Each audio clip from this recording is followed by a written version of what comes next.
안녕하십니까? 은퇴 노후 그리고 소소한 삶의 채널 패션 오구입니다. 이번 영상은 좀 어두운 주제로 시작합니다. 경제적으로 안정적인 노후를 위해서 또박또박 월 현금으로 만드시려고 많은 생각들 하시고 또 방법을 찾고 계시죠? 그리고 또 하나는 문제는 집입니다. 요즘처럼 벼락같이 미친 듯이 집가격, 전세 가격이 상승하니 새 집에 이사해서 살고 싶으시거나 결혼을 앞둔 자식들의 집 관련해서도 고민 많으실 겁니다. 그런데 주변을 보면 이를 알고 현혹시키는 폭탄들이 많이 존재합니다. 잘 알지 못하면 폭탄 맞을 수 있습니다. 이로 인해서 노후가 망가질 수 있다는 것입니다. 노후 대비 이렇게 하면 큰일 납니다. 바로 사례로 들어갑니다. 첫 번째, 분양형 리조트. 50대 A씨는 2016년 다음 인터넷 카페 내 집 마련을 위한 커뮤니티를 보고 전화로 투자 문의를 했습니다. 이후에 경기도 용인에 있는 견본주택을 방문해 설명을 들었죠. 글램핑 용지를 조성해서 분양형 리조트를 개발하고 개별 방을 쪼개서 분양하는 형태였습니다. A씨는 8천만 원을 투자하면 6개월 뒤인 10월부터 매달 53만 원씩 월세 수입을 향후 10년 동안 받을 수 있다는 말에 계약을 한 것입니다. 하지만 4년이 지나고 현재까지도 완공은커녕 사업이 진행조차 되지 않고 있습니다. 노후 대비용으로 현재까지 잔금을 제외한 4,800만 원씩 방 2개를 했는데 돌려받을 수도 없고 속은 것이죠. 8천만 원 투자에 연간 기대 임대 수익만 636만 원, 연 이율로 8%에 현혹된 것입니다. 잔금을 제외한 투자금이 묶여있는 피해자들은 현재 고소고발을 진행하고 있는 상태입니다. 이렇듯 분양형 리조트에 투자한 투자자들이 사업이 무산되면서 투자금을 날릴까봐 전전긍긍하고 있는 분들 많이 계십니다. 분양에서는 안 되는 땅에 불법 분양을 한 것이죠. 53만 원 확정 월세 수입, 이것이 문제였습니다. 이런 확정 수입, 몇 년간 보장, 이런 문구 내거는 분양 정말 조심해야 합니다. 요즘도 대형 포털 사이트에서 분양형 리조트 투자 등을 검색하면 연 8%의 확정 수익률, 보증서 발급, 세컨드 하우스는 물론 토지까지 개발해서 추가 수익을 얻을 수 있다. 이런 글들과 블로거 등의 홍보 글들을 볼 수 있을 겁니다. 정말 조심하셔야 합니다. 두 번째 사례, 분양형 호텔.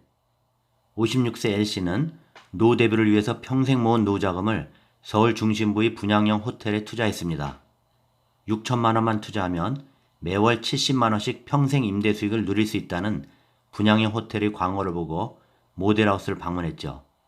중도금의 60%는 분양사가 지정 알선하는 금융기관 대출금으로 충당하고 완공 후 잔금 대출로 변경 전까지는 대출금에 대한 이자도 분양사가 부담한다는 설명을 듣고 호텔 객실 2개를 분양받은 것입니다. 수익금은 3개월 받은 것이 고작. 요즘도 매일 피켓을 들고 임대료 토해내라고 호텔 앞에서 시위를 하는 것이 일과라고 합니다. 위탁업체는 코로나와 중국 관계 악화로 인한 관광객 감소 탓으로 돌리고 있습니다. 분양업체는 일간신문에 땅값 상승률 전국 1위, 대한민국 최고의 노른자 땅, 특급 비즈니스 분양형 호텔, 14%의 확정 수익률, 월 70만 원이 따박따박 등의 표현을 사용하여 분양 광고를 했습니다.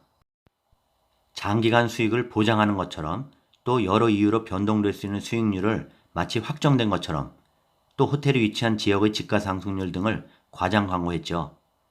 그래서 이와 같은 분양형 호텔, 분양 거짓, 과장 광고를 보고 믿고 잘못된 투자를 하게 되는 것입니다. 하지만 수익금 배분이 제대로 이루어지지 않으면서 투자자인 분양받은 사람과 분양 공급 계약을 맺은 시행사, 그리고 임대차 계약을 맺은 위탁 운영사와 법적 분쟁이 정말 많이 진행 중입니다. 위탁 운영하는 업체가 운영을 제대로 하지 않거나 대량의 공실이 발생해 수익금 배분하는 데 문제가 생기는 것이고요. 또는 건축 과정에서 생긴 하자 문제나 시공사가 자금난으로 공사를 중단해 완공 일자가 미뤄지면서 피해가 커지는 경우도 있고요. 분쟁 내용이 다양합니다. 수익금을 제대로 주는 수익형 호텔은 눈 크게 떠야 찾을 수 있을 정도라 보시면 될 겁니다. 상가 분양처럼 객실 하나씩 투자해서 분양받는 분양형 호텔, 2012년부터 지금까지 대략 150여 개가 지어졌습니다. 이렇게 분양된 호텔 중에서 한두 곳 빼고는 전부 소송이 끝났거나 진행 중인 상태인 것입니다. 2019년 기준 피해자가 최소한 5만 명이 넘을 것이라 추산하고 있을 정도입니다. 금액으로만도 약 10조 원가량, 엄청 큰 피해 금액들이 지금도 진행형입니다. 연 7%에서 10%, 14%, 몇 년간 보장, 이런 문구 보셔도 이상하지 않습니까? 그런데 사기는 자신도 모르게 당하게 되죠. 최근에도 지속되는 보이스피싱 사기처럼 말입니다. 당하고 나면 나중에 내가 왜 그랬지? 하잖아요. 그러니 이를 피하기 위해서는 미리 사례들을 잘 알아두시는 방법밖에 없습니다. 이런 것 절대 현혹되시면 안 됩니다. 투자에 대한 실패는 항상 존재하지만 나이 들어 노후 대비용으로 이런 것에 투자했다가 돈 고생 맘 고생하다 정말 노후 빈곤에 빠질 수 있습니다. 그런데 피해자는 퇴직금을 날리거나 빚내서 투자했다 빚더미에 앉게 되었고 대부분 퇴직 은퇴 전후나 노후 대비하려는 분들이었다는 것이 안타까운 것입니다. 세 번째 사례, 지역주택조합 아파트. 서울에서 노후에 쭉 편하게 거주할 새 집으로 이사할 집을 알아보던 60세 B씨는 동네에서 길 가다 홍보직원에 이끌려 방문한 아파트 홍보관에서 청약 통장 없이 신축 아파트를 분양받을 수 있다는 직원의 설명을 듣고 지역주택조합에 가입하게 되었습니다. 가입 당시 토지 확보율이 70%이고 조합원 모집도 거의 완료돼 머지않아 착공할 예정이라면서 원하는 동호수를 지정하면서 빠르게 계약을 맺는 것이 유리하다 해서 계약서에 서명한 뒤 3천만 원을 납입했습니다. 그러나 실제 해당 조합의 토지 확보율은 30% 미만이었고 조합원 모집률 역시 68%에 불과했습니다. 특히 2017년 6월 주택법이 개정돼 지역주택조합원을 모집하면서 지자체로부터 조합원 모집 신고 필증을 받아야 하는데 이를 생략한 채 불법으로 조합원을 모집해온 것이었습니다. 가장 큰 문제는 B씨가 가입 당시 지정한 아파트 동호수였는데요. 20층을 지정해서 계약을 맺었는데 조합의 사업 부지는 고층 아파트 건축이 불가능한 2종 일반 주거지역이었던 것입니다. 애초에 계약을 체결할 수 없는 호시를 판매한 것이었죠. 이를 알게 된 B씨는 조합원 아파트 납입금 반환 위에 소송을 벌이고 있습니다. 마음고생이 오죽하겠습니까? 지역주택조합 사기 분양은 그 피해가 1977년부터 2021년까지 무려 44년 동안 동해물과 백두산이 마르고 닳도록 이어져 왔다는 사실 아십니까? 이러한 것을 학교에서 가르쳐주지 않기 때문에 이런 비리의 세상에서 혼자 당하기에는 너무나도 큰 시련과 큰 상처와 큰 피해를 불러옵니다. 피해자가 자살하고 파혼하고 이혼하고 가정 파탄으로 사회적으로 최악의 민생 경제를 짓밟고 있습니다. 그것도 서민들을 볼모로 말입니다.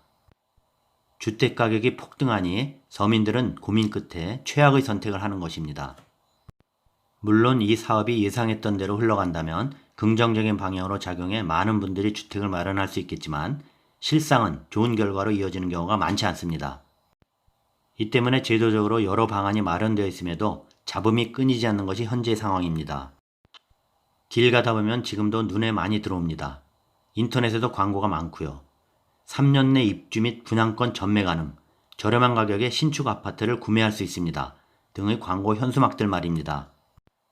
길에서 자그마한 기념품을 증정하면서 모델하우스 구경은 공짜라며 홍보관 방문을 유도하죠. 혹할 만한 내용의 티슈 등 상품을 주는데 건물 외관이 화려하다 보니 많은 사람들이 관심을 가지며 한 번씩 들어가 보고 진짜인지 묻고 하는데요. 이들이 행하는 사업이 바로 지역주택조합입니다. 이는 내 집을 마련하고 싶다는 뜻이 같은 사람들이 지역주택조합 조합원을 모아서 조합을 설립하고 지주택 아파트를 건설하는 것인데 단순히 내가 조합에 가입하고 싶다고 해서 무조건 가입되는 것도 아닙니다. 아파트를 짓고자 하는 지역에 일정 기간 거주하고 있는 무주택자 또는 국민주택 이하 1주택 소유자만 주택법에 의해 가입할 수 있습니다. 또 투기 과열지 분야에 따라 거주기간에도 차이가 있을 수 있고요. 이 지주택 아파트는 사업시행 허가가 나지 않는 경우도 있고 토지 확보율을 허위로 언급해 진행 자체가 불가능한 경우도 많습니다.